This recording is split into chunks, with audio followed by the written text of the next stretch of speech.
हम लोग आपके सिलेबस को जो है कंटिन्यूअसली धीरे धीरे रन करा रहे हैं, है ना। तो उसी क्रम में आज का जो हमारा टॉपिक है स्टूडेंट्स, वो हमने ऑर्गेनिक केमिस्ट्री से लिया है ना, मतलब चैप्टर नंबर 14 हाइड्रोकार्बन्स अभी स्टार्ट कर रहे हैं। ठीक है, देखिए हम लोग का जो हम कहें कि भाई हम पूरा सिलेबस जो है टॉपिक वाइज चैप्टर वाइज, ऐसा नहीं है कि कहीं से भी कोई भी टॉपिक लेकर के वीडियो बना दिए। ठीक है, तो इसलिए आप अगर शुरू से अगर जैसे मान लीजिए आज हाइड्रोकार्बन हमने स्टार्ट किया, तो हाइड्रोकार्बन्स की पूरी डिटेल आपको जो है यहाँ पर बिल्कुल मिलेगी। ठीक है, कोई भी उसका टॉपिक आपका जो है छूटेगा नहीं, और सारी चीजें मैं बेसिक से बिल्कुल एक्सप्लेन आपको करूंगा। ठीक, तो हाइड्रोकार्बन्स हम स्टार्ट करते हैं स्टूडेंट्स। हाइड्रोकार्बन्स, ठीक है, व्हाट इज हाइड्रोकार्बन्स। ठीक है, बहुत ही सिंपल सा क्वेश्चन है और ज्यादातर लोगों को पता भी होगा, है ना।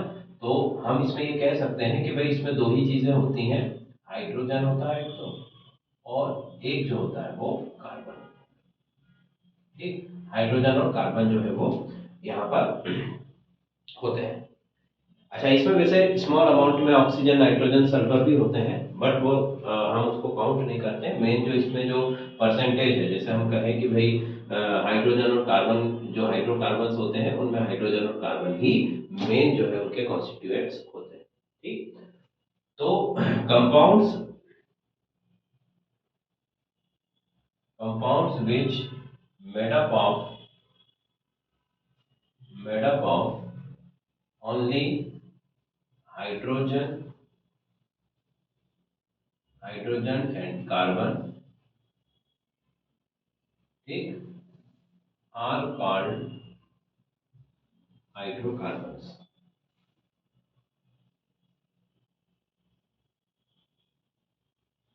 are called hydrocarbons। ठीक है, ऐसे कंपाउंड्स जिनको जो है हम, जिनमें सिर्फ कार्बन और हाइड्रोजन ही होते हैं, उन्हें हम हाइड्रोकार्बन्स कहते हैं। ठीक है, तो चलिए अब देखिए, सबसे पहले अगर हम बात करें कि सोर्स ऑफ हाइड्रोकार्बन्स क्या है। सोर्स ऑफ हाइड्रोकार्बन्स,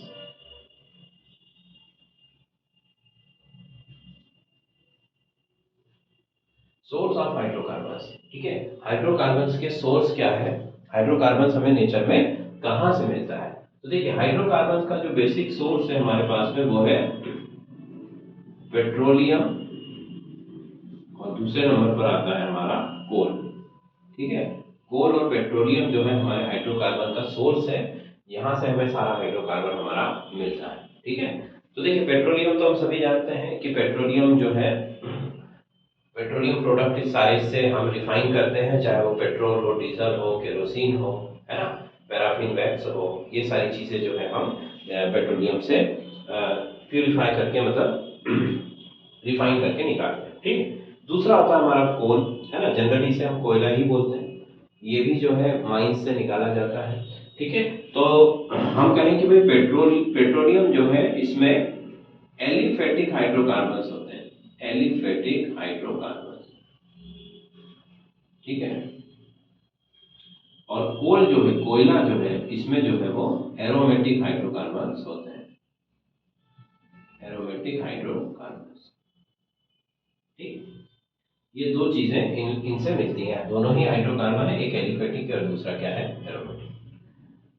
अब देखिए पेट्रोलियम जो है बनता कैसे है ना। देखिए हमें पता है कि पेट्रोलियम को हम कहाँ से एक्सट्रैक्ट करते हैं स्टूडेंट, तो जमीन के अंदर से जो है इसको, जैसे मान लीजिए हमारा अर्थ का सरफेस है, ये इस तरीके से हमारा नीचे पूरा अर्थ है, तो यहाँ से ड्रिल करके पेट्रोलियम के जो जहाँ भी सोर्स मिलते हैं वहां से इसको ड्रिल करके ऊपर निकाला जाता है। ठीक है, अब देखिए जमीन में ये कहाँ से आया, अर्थ में जो माइंस, या हम कहें कि भाई जो बोरवेल किए जाते हैं पेट्रोल के लिए, तेल के कुएं जिनको हम बोलते हैं, तो उनमें पेट्रोल कहाँ से आता है ना।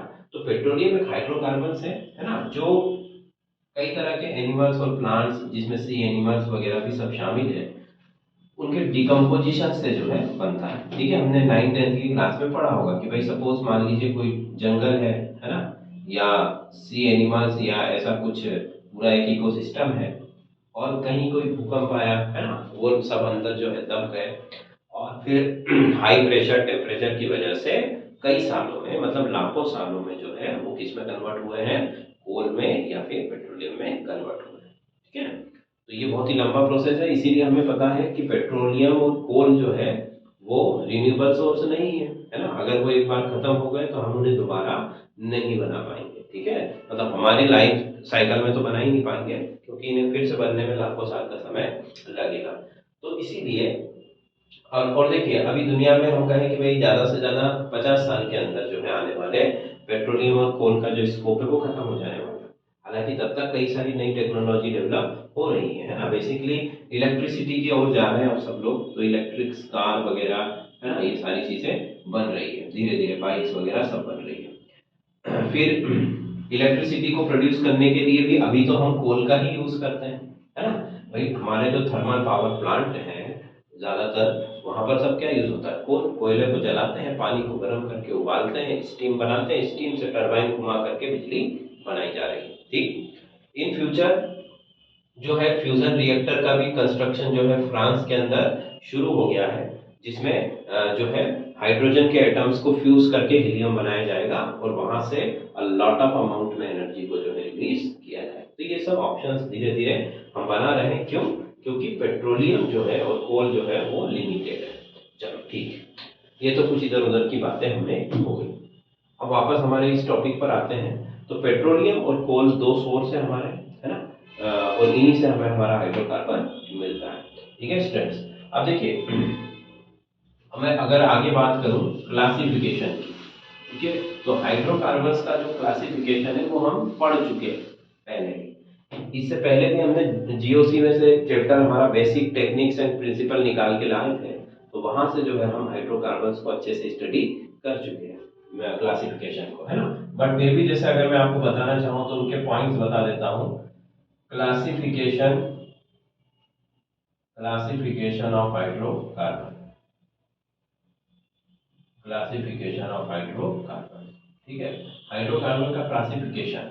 तो बेसिकली हमारे पास हाइड्रोकार्बन जो है वो दो तरह के हैं। एक है open chain hydrocarbon, open chain hydrocarbon, और दूसरा है क्लोज्ड क्लोज्ड चेन हाइड्रोकार्बन।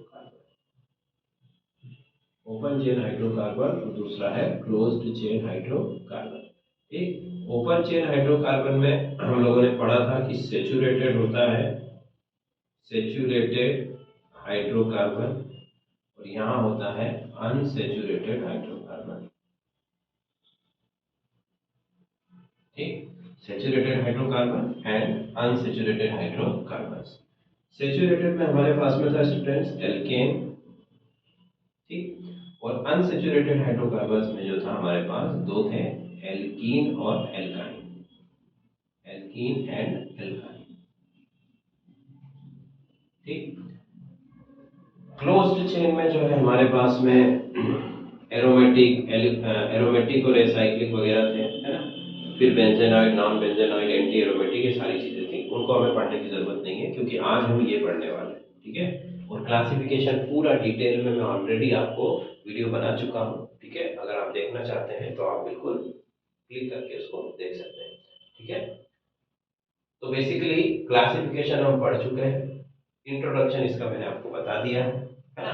अब जो है हम आगे चलें तो सबसे पहले हमारा जो हाइड्रोकार्बन है वो है अल्केन, है ना। अल्केन एक सेचुरेटेड हाइड्रोकार्बन है और इसके बारे में आज हम डिटेल में बात करने वाले हैं। ठीक है स्टूडेंट्स, तो देखिए भाई अल्केन है क्या, सबसे पहले बात।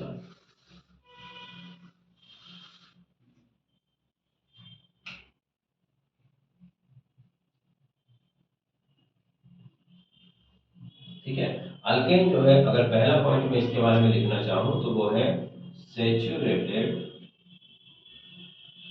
Saturated hydrocarbon, saturated hydrocarbon. ठीक है, सेचुरेटेड का मतलब क्या होता है स्टूडेंट्स, कि all four valencies valencies of carbon, ठीक,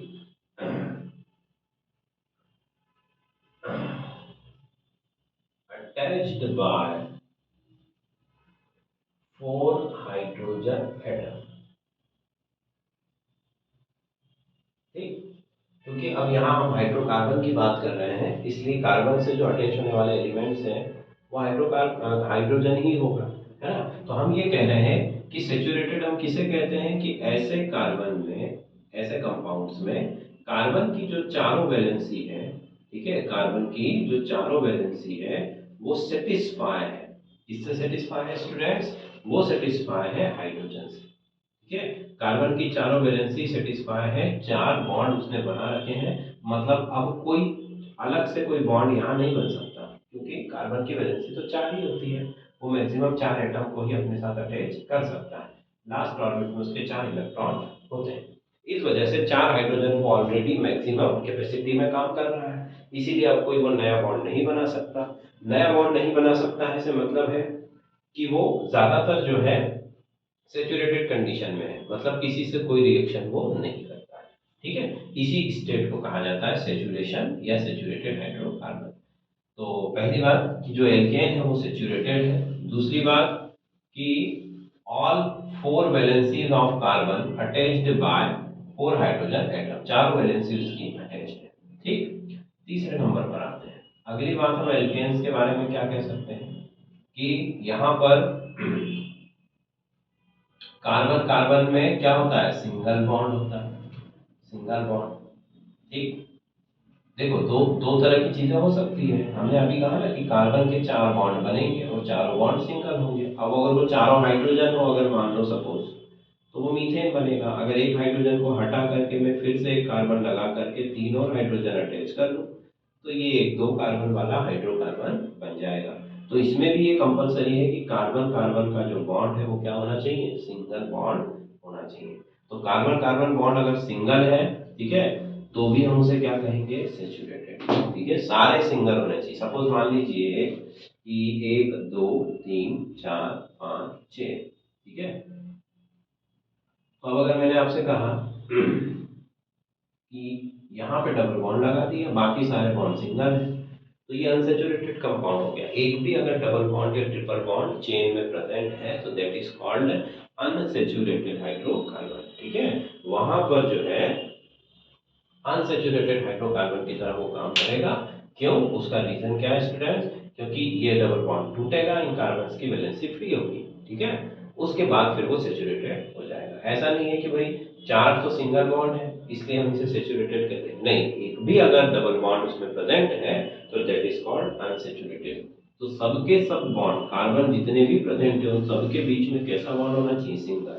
और जबकि उन कार्बन, हाँ ऐसा हो सकता है, देखो वैसे तो वो भी पॉसिबल नहीं है, अभी फिलहाल आप इतना ही याद रखें कि कार्बन कार्बन के बीच में क्या होगा स्टूडेंट, सिंगल बॉन्ड्स होंगे सारे के सारे, है ना, कोई भी दूसरा बॉन्ड नहीं होना चाहिए। चलिए, ये बात होगी। अब देखो नेक्स्ट पॉइंट इसके बारे में हम क्या लिख सकते हैं कि general formula, general formula of alkene, general formula of alkene क्या है, CnH2n+2। CnH2n+2 इसका जनरल फॉर्मूला है। ठीक है, general formula of alkene CnH2n+2। Clear? आगे देखिए, अच्छा इसका क्या मतलब है CnH2n+2? तो देखिए n का मतलब कोई भी नंबर आप लेते हो तो उसका डबल प्लस टू हाइड्रोजन होगा, है ना। जैसे मान लीजिए मैंने कार्बन दो ले ली, तो मुझे हाइड्रोजन कितने लेने हैं कि सबसे पहले हाइड्रोजन को 2n करो, मतलब डबल करो, चार, उसमें फिर दो जोड़ दो तो हो गए छः, मतलब C2H6 हाइड्रोकार्बन हमारा बनेगा, जो कि होता है ईथेन। ठीक है, ये जनरल फॉर्मूला इस तरीके से हम अप्लाई कर सकते हैं। ठीक है, चलिए आगे चले हम। तो जनरल फॉर्मूला ऑफ एल्केन के बाद अगर मैं बात करूं स्टूडेंट्स एल्केन्स के बारे में, तो है ना, एल्केन्स का जो कार्बन होता है ना, तो मैं बोल सकता हूं कि carbon atom of alkane, carbon atom of alkane is sp3 hybridized, sp3 hybridized, carbon atom of alkane is sp3 hybridized. ठीक है, मतलब ये हुआ कि एल्केन के जो कार्बन एटम्स हैं वो sp3 हाइब्रिडाइजेशन में होते हैं।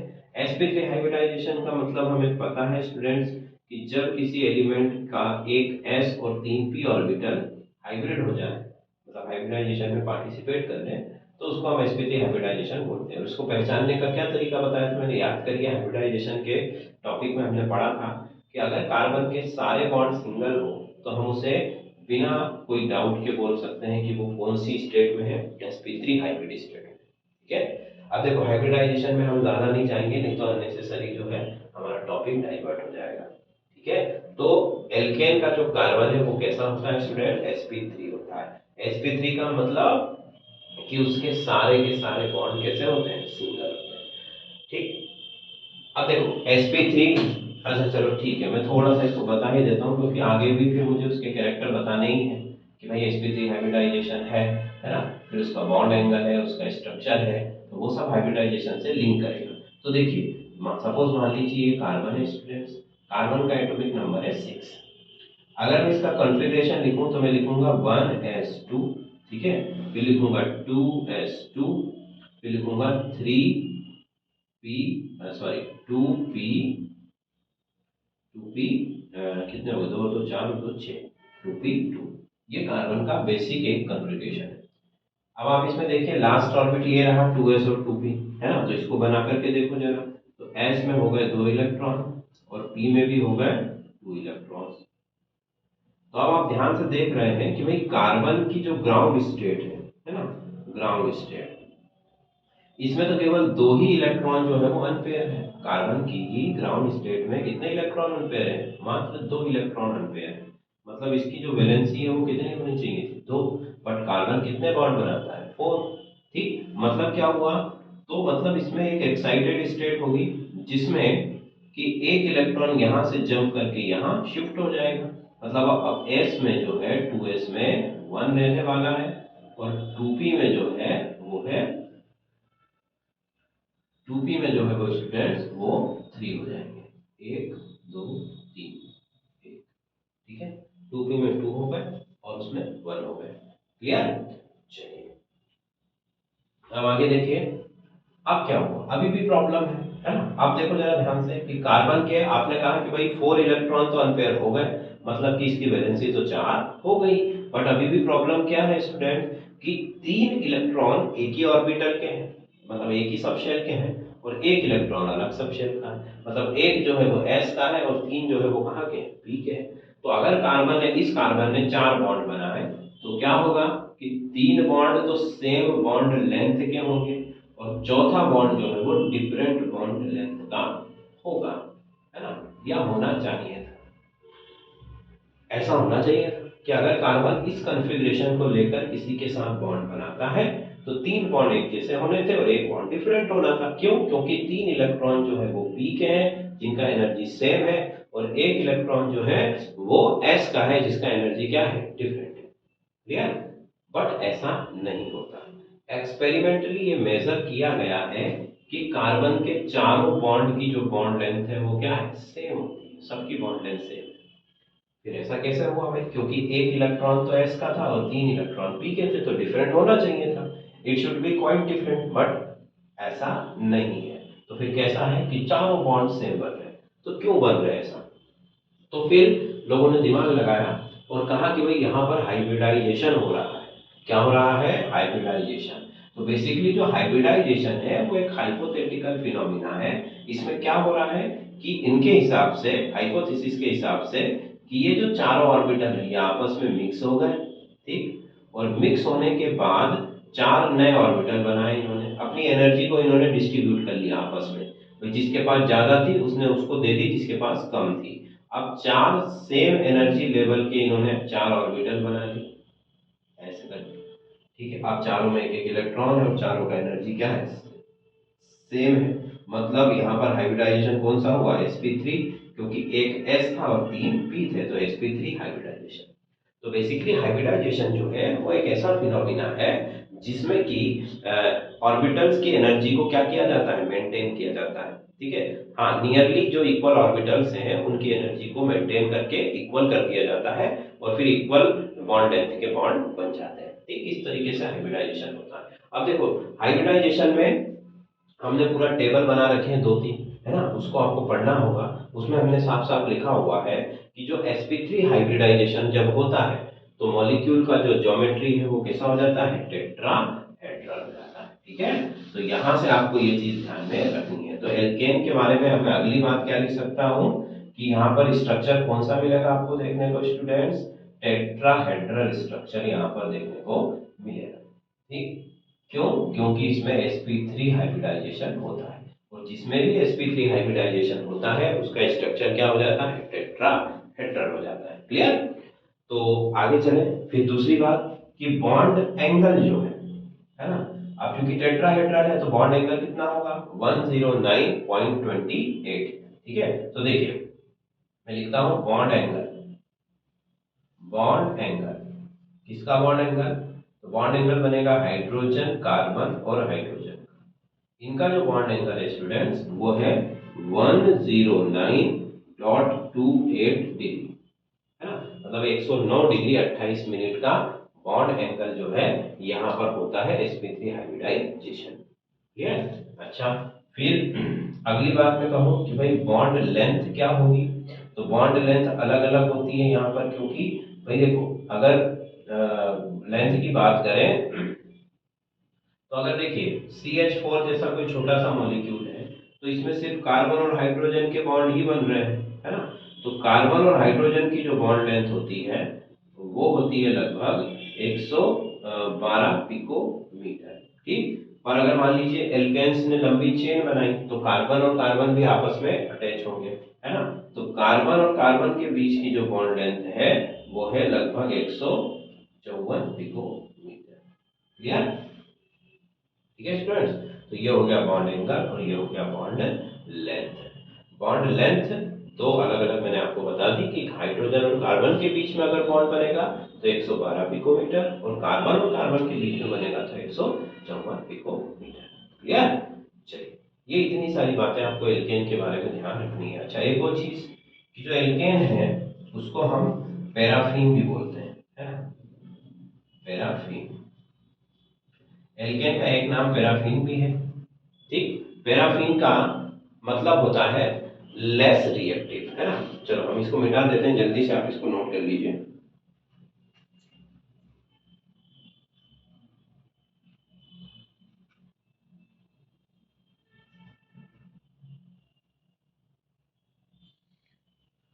ठीक है स्टूडेंट्स, एल्केन का एक और मतलब होता है, एक और नाम इसका है पैराफीन।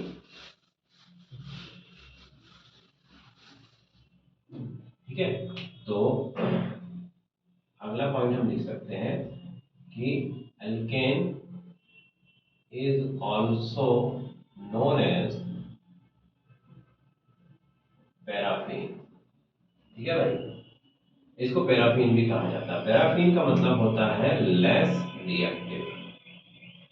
ठीक, पैराफीन का मतलब क्या होता है, लेस रिएक्टिव, है ना, क्योंकि ये सेचुरेटेड है और सेचुरेटेड अगर है मतलब वो वैसे भी किसी से रिएक्शन करने वाला नहीं है क्योंकि उसके ऑलरेडी सारे बॉन्ड अच्छे से बने हुए हैं, है ना, सारा जो है उसका सेचुरेशन पे पीक पर चल रहा है, इस वजह से वो किसी के साथ कोई रिएक्शन नहीं करता है ना, it not react any other compound, इसी वजह से उसे हम सेचुरेटेड कहते हैं। और ग्रीक लैंग्वेज में इसका जो वर्ड है ग्रीक लैंग्वेज में वो होता है पैराफीन। पैराफीन का मतलब ही होता है लेस रिएक्टिव। ठीक है, चलिए अब इनके कुछ एक आधी स्ट्रक्चर हम बना करके और दिखा देते हैं ताकि इसका जो इंट्रोडक्शन है वो खत्म हो जाए, है ना। तो एल्केन के बारे में हम इतनी सारी बातें बोली, है ना, आप कुछ और बातें देखते हैं, स्ट्रक्चर बनाते हैं इसका। देखिए सबसे पहले अब स्ट्रक्चर में देखो, स्ट्रक्चर में अपना CH4 सबसे सिंपल स्ट्रक्चर। तो देखिए CH4 में स्ट्रक्चर में क्या बनेगा कि भाई कार्बन है, कार्बन के लास्ट ऑर्बिट में जो है, कार्बन के लास्ट ऑर्बिट में 4 ऑर्बिटल है। ठीक है, और वो चारों के चार ऑर्बिटल कैसे हैं स्टूडेंट, वो चारों के चारों ऑर्बिटल जो है पहले तो हम सिंपल ही बना लेते हैं इस तरीके से, चार ऑर्बिटल जो है कार्बन के वो sp3 हाइब्रिड ऑर्बिटल है। अभी हमने देखा था कि 4 ऑर्बिटल थे और चारों के चारों कैसे थे, sp3 हाइब्रिड ऑर्बिटल। क्लियर। अब चूंकि हाइब्रिड है, इस वजह से सबका साइज, सबकी एनर्जी, सब कुछ क्या है, सेम है। ठीक, 4 हाइड्रोजन यहाँ पर होंगे इस तरीके से, एक एक इलेक्ट्रॉन भी है इन सभी के अंदर, है ना, तो एक एक इलेक्ट्रॉन शो कर देते हैं। फिर 4 हाइड्रोजन इस तरीके से आएंगे, 4 हाइड्रोजन इस तरीके से आएंगे। ठीक, और अपना अपना एक एक इलेक्ट्रॉन लेकर इसके साथ बॉन्ड बना लेंगे। ये तो एक ऑर्बिटल स्ट्रक्चर हो गया। अब देखो इसका जो 3D स्ट्रक्चर की अगर हम बात करें तो वो कैसा होगा कि भाई कार्बन जो है उससे 2 हाइड्रोजन तो नॉर्मली उसी प्लेन में अटैच, जिस प्लेन में कार्बन है। जैसे मान लीजिए बोर्ड एक प्लेन है ना, एक प्लेन में कार्बन है, हाइड्रोजन है और ये वाला हाइड्रोजन है, मतलब 3 एटम जो है वो इसी प्लेन के अंदर है। अब चौथा जो हाइड्रोजन है स्टूडेंट्स, वो है टुवर्ड्स द व्यूअर। कहां पर है वो, टुवर्ड्स द व्यूअर, मतलब बोर्ड के बाहर की तरफ है। ठीक, इसको कहा जाता है ऑर्गेनिक केमिस्ट्री में वेज। क्या कहा जाता है, वेज कहा जाता है। वेज का मतलब है, ये जो ऐसा बनाया हुआ हमने इसको वेज कहते हैं। इसका मतलब है कि जो एटम जहां भी वेज पर अटैच है उसका मतलब वो व्यूअर की तरफ है। किसकी तरफ है, व्यूअर की तरफ। जैसे मैं यहाँ पर ऐसे खड़े होकर इसको देख रहा हूँ तो ये हाइड्रोजन जो है वो मेरी तरफ है। ठीक, अब मेरी तरफ अगर है तो दूसरा हाइड्रोजन कहाँ होगा, इसके अपोजिट साइड, मतलब बोर्ड के अंदर की तरफ। उसको शो किया जाता है डैश से, ऐसे करके डैश बनाया जाता है ना। तो इसको कहा जाता है डैश और इसको कहा जाता है वेज। तो वेज का मतलब अपनी तरफ और डैश का मतलब अपने से उल्टी दिशा में, है ना, दूसरी तरफ। ठीक, ये जो है टेट्राहेड्रल स्ट्रक्चर को दिखाने का एक तरीका है, या किसी भी 3D स्ट्रक्चर को जब दिखाया जाता है तो उसमें वेज और डैश का यूज किया जाता है। ठीक, अच्छा अब ये देखो, ये जो बॉन्ड एंगल यहाँ बन रहा है, ये अभी हमने आपको बताया था कि 10928 डिग्री का है। ठीक, ये देखिए, ये जो बॉन्ड लेंथ आपकी बन रही है, ये हमारा कितना था student, 112 picometre bond angle, bond length. और कार्बन जो है वो कौन सा होगा, sp3 हाइब्रिडाइज्ड। क्लियर, ये इसका एक 3D स्ट्रक्चर इस तरीके से बनता है। क्लियर, तो स्ट्रक्चर हो गया इसका स्टूडेंट्स। इसके बारे में मैंने आपको बेसिक एक इंफॉर्मेशन दे दी, कुछ एग्जांपल्स देख लो, है ना। जैसे सबसे सिंपल एल्केन तो हमारा CH4 ही होता है, इसमें एक कार्बन में 4 हाइड्रोजन इस तरीके से लगे होते हैं, टेट्राहेड्रल स्ट्रक्चर। ठीक, दूसरा आप देखें तो जैसे दूसरे नंबर पर आता है C2, तो C2 के साथ H6 हो जाएगा इस तरीके से, है ना। ये हो गया C2H6, इसमें 2 कार्बन है स्टूडेंट्स और 6 हाइड्रोजन है। इसी तरीके से आप इसको कहते हैं ईथेन। क्या कहेंगे, ईथेन। इथ मतलब 2 कार्बन और एन उसका सफिक्स है तो एन ईथेन। ये मिथ मतलब 1 कार्बन और एन इसका सफिक्स है तो ये हो जाएगा आपका मीथेन, ये हो जाएगा आपका ईथेन। इसी तरीके से प्रोपेन। ठीक, ये देखिए ये बन गया प्रोपेन। क्लियर, तो ऐसे बहुत सिंपल सिंपल से एग्जांपल से उसके आप देख सकते हैं। क्लियर स्टूडेंट्स, तो फटाफट इसको नोट कर लीजिए, फिर हम आगे चलते हैं।